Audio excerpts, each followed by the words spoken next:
бір күні Алина өзіне ақша керек болып, 2 айда жұмыс істемеген соң, OLX-тан жұмыс іздей бастады, бірақ таба алмай жатты.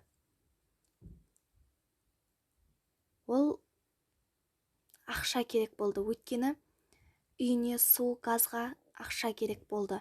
Және ол қанша айдай жұмыс істемеген еді. Және ол өзіне керекті бір жұмысты тапқан сияқты болды. Яғни ол бала күтуші еді. Және оның нөмірін көріп, ол қуанып кетті. Және оған хабарласты. Трубканы қарт әже алды. Ол қорқып кетті.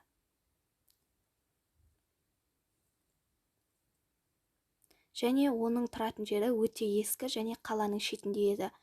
Алина оған келеді. Мына үйді көріп, Алина да шошып кетеді.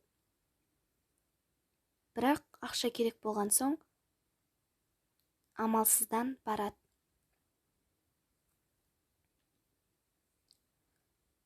Және ол есігін ұзақ қақпады, өйткені ол есік ашық еді. Ар жағынан әлгі қарт әже шықты. Келе ғой қызым, деді.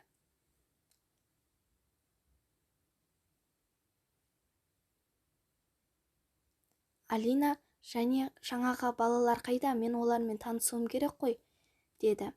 Және үйін көріп, ескі екенін біле бастады.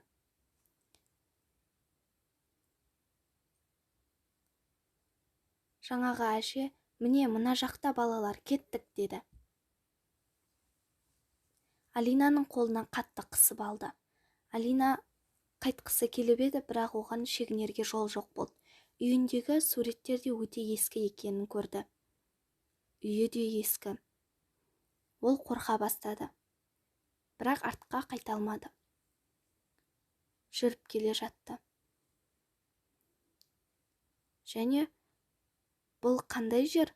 Кухня барлығынан өтіп кеттік. Мені қайда бара жатсыз? Деді. Сол кезде ол ескі дворды көрсетті. Міне балалар мына жақта, деді. Алина болса, әженің қолын итер жіберді.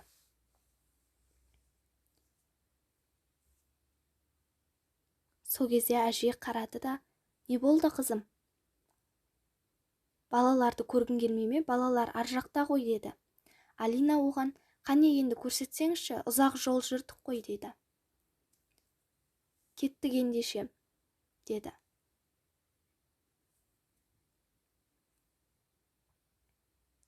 Және ол жақта өте жаңа ойыншықтарды көрді, ағаштың жанында шашылып жатқандығын.